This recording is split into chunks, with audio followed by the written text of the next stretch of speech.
Time keeps on slipping, slipping, slipping, man. April. Well, starting off, The Hunting Matthew Nicholas. Directed by Markin Tanarshiak. I don't know. Written by Markin Tishnargana and Sean Harris. Sean Harris Oliver, and then starring Miriam McDougall. Uh, Dude, I gotta make my notes bigger. Holy shit. Um, yeah, this was terrible. This was just a Blair Witch Project knockoff, and it was bad. I mean, there's a lot of good build up, and there's some very competent storytelling and camera work, and even editing and acting. I think I already said that. I don't know. I'm sick, so we'll see how well this video goes. Yeah. So this chick, her brother goes missing back in like 2000, whatever. So 20 years go by, and then she sets out to look for him, and it's literally nothing happens until the last 5 minutes. At least Blair Witch Project kept moving forward. Like, creepy shit was happening from the get go. But this one, it's absolutely nothing. And then when the reveal happens of what's attacking them, it's cool design, but like as soon as this movie starts going, I'm like, I know exactly how it's gonna end, and it ended the exact same way. Yeah, man, it's just bad. The one good scene is long story short, they find a tape that was hidden in police evidence that they didn't have before. And you don't get to see what's on it till the very end, when it starts kind of mimicking the current events of what's happening. Okay, kind of cool. And how they view it. It's probably my favorite part is she watches it. Then she just breaks out and cries, and the one guy's comforting her, then him and the camera guy watch it, and you just see their reactions like, oh, Jesus fucking Christ. So, and then, yeah, the reveal is just her brother killed the dude. He went out into the woods and just disappeared because there's this cabin they're looking for, and then they destroyed the cabin. All this shit. Yeah, just bad. Just bad. Next. Lee Cronin's The Mummy. Directed by Lee Cronin. Written by Lee Cronin. Starring Jack Rayner, Larry Costa, Mary Calloway, and Veronica Falcon. All I'm saying is, and I told my family and my friends that if I disappear for 8 years and then I randomly show up, but I'm like catatonic, just clicking and making noises in the corner and not moving, probably just put me back where you found me. That's probably the best. And yeah, overall, this is a very personal story. And what I mean by that is it's not like the big Brendan Fraser action spectacle Indiana Jones. This is just a small how's a family dealing with this. And it's Evil Dead. It's Evil Dead mixed with Pet Sematary a bit. Especially that one trailer where it zooms in on her face and she's like, don't worry, Grandma, dying's fun. I'm like, okay. That's fucking Evil Dead and Pet Sematary. So yeah, this family lives in Egypt. Daughter goes missing. She shows up 8 years later in a 50,000-year-old sarcophagus, or however old it was. And yeah, she's just kind of catatonic and just whatever in the corner. And then weird shit starts happening, and then they figure out what's happening. It's very by numbers, and you figure out it's very Evil Dead because it's a possession movie, is what it is. So you have to put the evil spirit. You can't kill the evil spirit. You can only put the evil spirit in a host and contain it. And it has to be, according to the cult that kidnaps her, spoilers, it has to be children. Because they last longer. The gore when it hits is fun. The story's pretty predictable and goes along. The parents are pretty dumb because there's a lot of stuff that happens where I'm like, why are they not concerned about their other kids, right? The mother's kind of there, the dad's kind of there, but I don't know. I really like the dad, honestly. I think he has really great facial expressions and just how he reacts to the weird shit that's happening is great. And I really, really loved the Egyptian police detective. Honestly, if it was her and the dad teaming up to figure it out, I think it would have been a lot better. But, yeah, overall, it's just a very fine movie. Fine and fun, one could say. But, I did enjoy it, man. And then this is another movie where it's like, okay, I know where this is going. Once you establish, like, okay, it has to be possessed and the dad thinks it's his fault, I'm like, okay, the dad's gonna sacrifice himself and yada yada yada. And then the family has to end up watching it. I'm like, okay, I got it. And then that happens. Oh, also badass shit, the fucking probably the best scene in the movie. You have to recite this ancient Egyptian mantra. And the fucking mummy throws a scorpion at this chick and it goes in her throat and it's stinging and shit and she rips it out and she has to shove her finger into her voice box so she can say the cantation. Freaking awesome.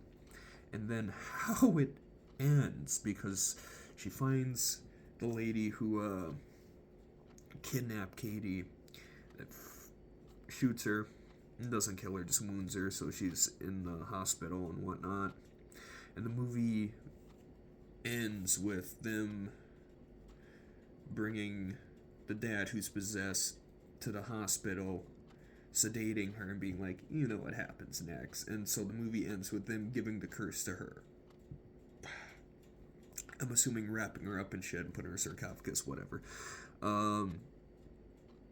Yeah. I liked it.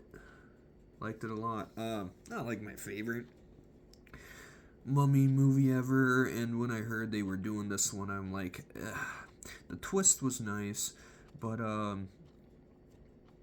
know it's almost 10 years ago we got the last Mummy with Tom Cruise, and then they just announced the Mummy for whatever it's going to be with Brendan Fraser.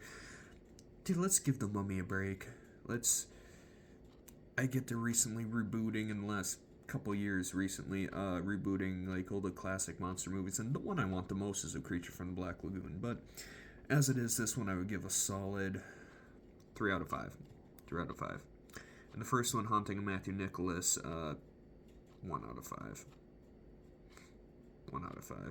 Next up, man, Normal, directed by Ben Wheatley, story by Bob Odenkirk and Derek Kolstad, screenplay by Derek Kolstad, starring Bob Odenkirk and Henry Winkler and Jess McLeod, who's hot as shit in the movie.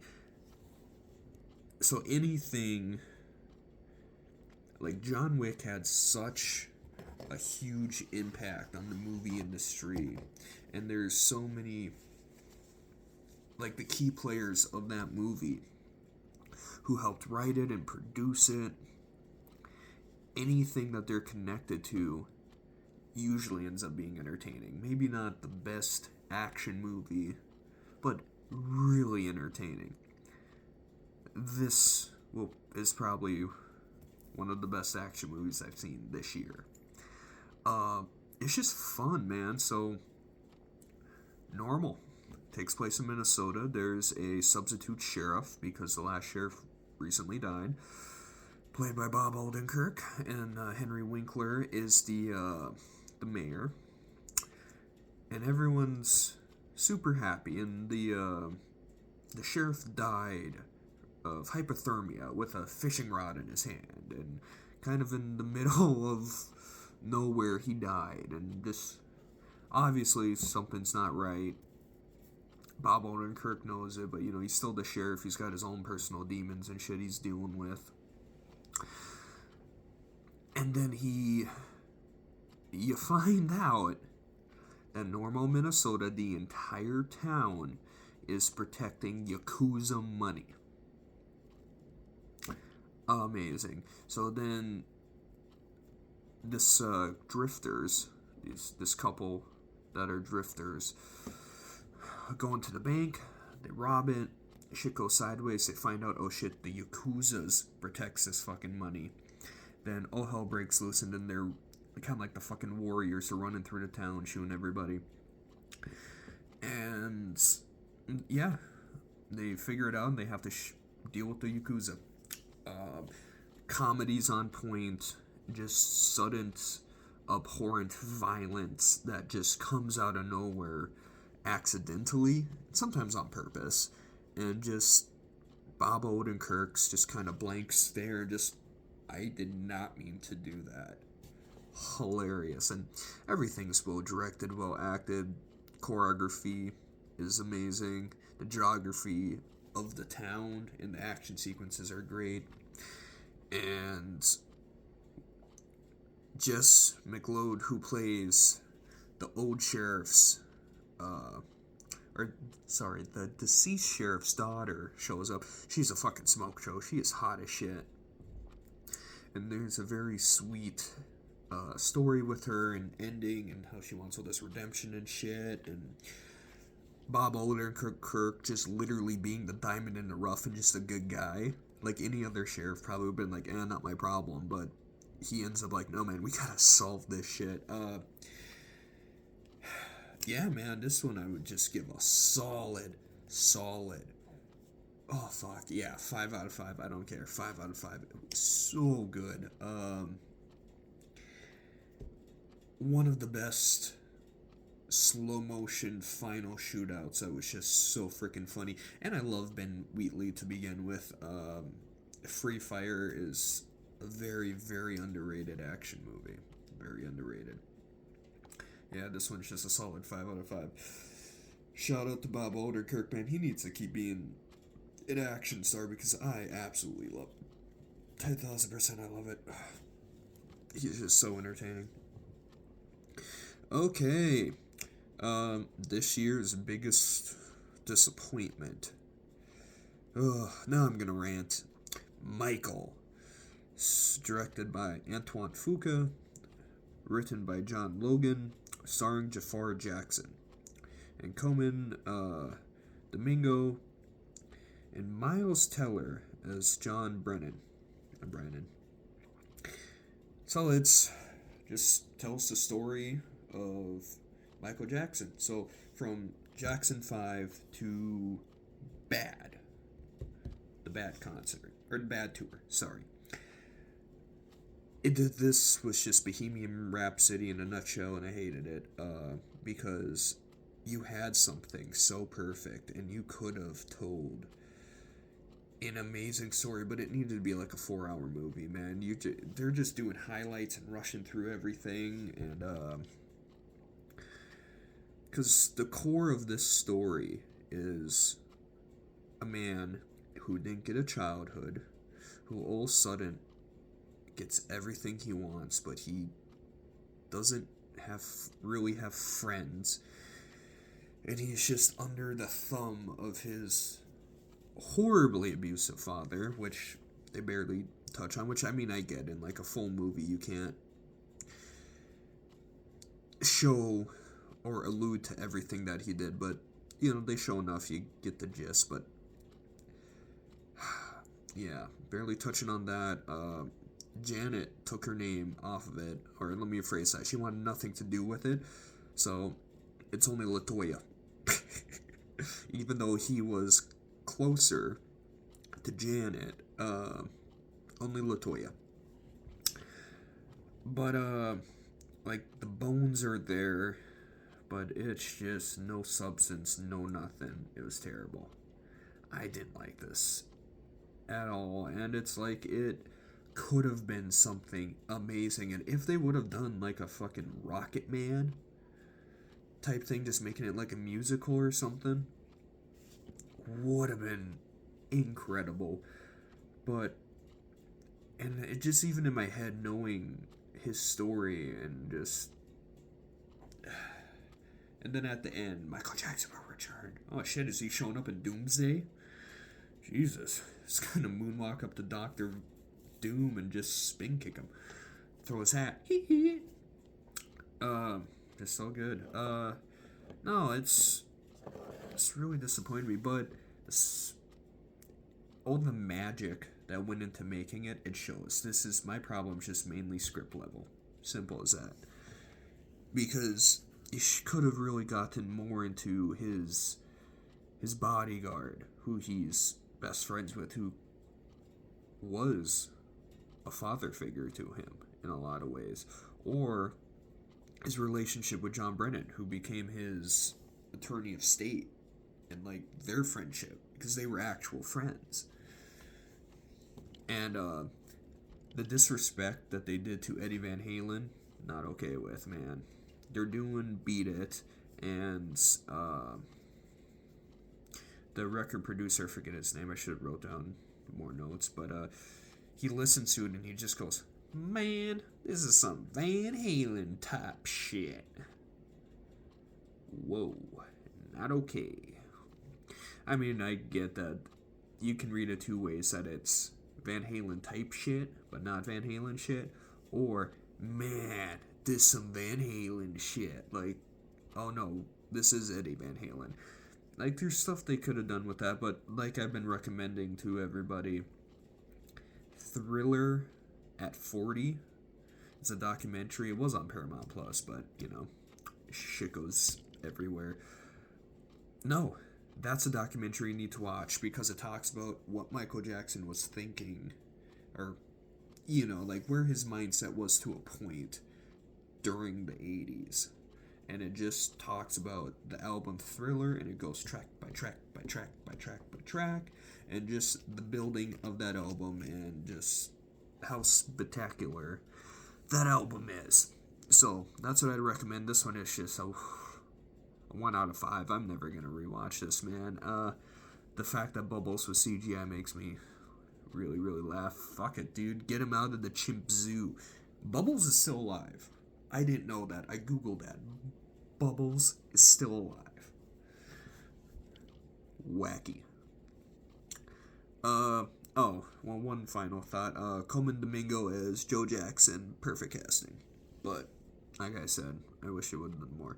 But that's just script level stuff, and I understand that they had to completely reshoot the ending, because they were gonna touch on, you know, the allegations and everything, but they decided not to. Well, they don't have legal rights to do it, that's why. So, 1 out of 5. Okay, a movie that no one, I feel, is truthfully talking about, and it's incredible, is Over Your Dead Body. Directed by Jorma Taccone, written by Nick Coker and Brian McEllerton, starring Jason Segel, Samara Weaving, Timothy Olyphant, and Juliette Lewis. The trailer for this, or the first trailer they put out, I'm like, okay, what's this? But the second trailer, I'm like, okay, that looks fun. Then the movie starts, the editing kicks in, the fucking comedy kicks in, and then the gore kicks in. I'm like, holy shit. Over Your Dead Body. So, Jason Segel and Samara Weaving are very unhappily married, and they're both going to the Jason Segel's family's cabin, and they both try to kill each other. They both have plots and plans to kill each other. And after, while they're in the middle of that, you find out that Timothy Olyphant, Juliette Lewis, and Todd are in the attic. They're escaped convicts hiding in the attic, and they just stumbled upon the cabin. So then all of a sudden, Jason Segel and Samara Weaving have to deal with all these shenanigans, and it is hilarious. Just the quick editing, the one-liners, the Jason Segel being a giant pussy, then he has to be the hero. He has to take initiative. He has to be the man his wife wants. Hilarious. There's some really good freaking just bone-breaking editing in it. That's incredible. And Jason Segel and Samara Weaving, this is another one. It's kind of like Die Hard, right? Where you're watching John McClane get the shit kicked out of him from the beginning to the end, because it all takes place, in one day, couple hours, whatever. And by the end of it, they're both limping, they're both bloody, they're both missing some body parts. And dude, this is another one where I would totally rewatch this in a heartbeat. Like, it just kicks ass, man. This is a solid 5 out of 5. That was April. I know I'm behind, but I'll get more ahead with May. Maybe.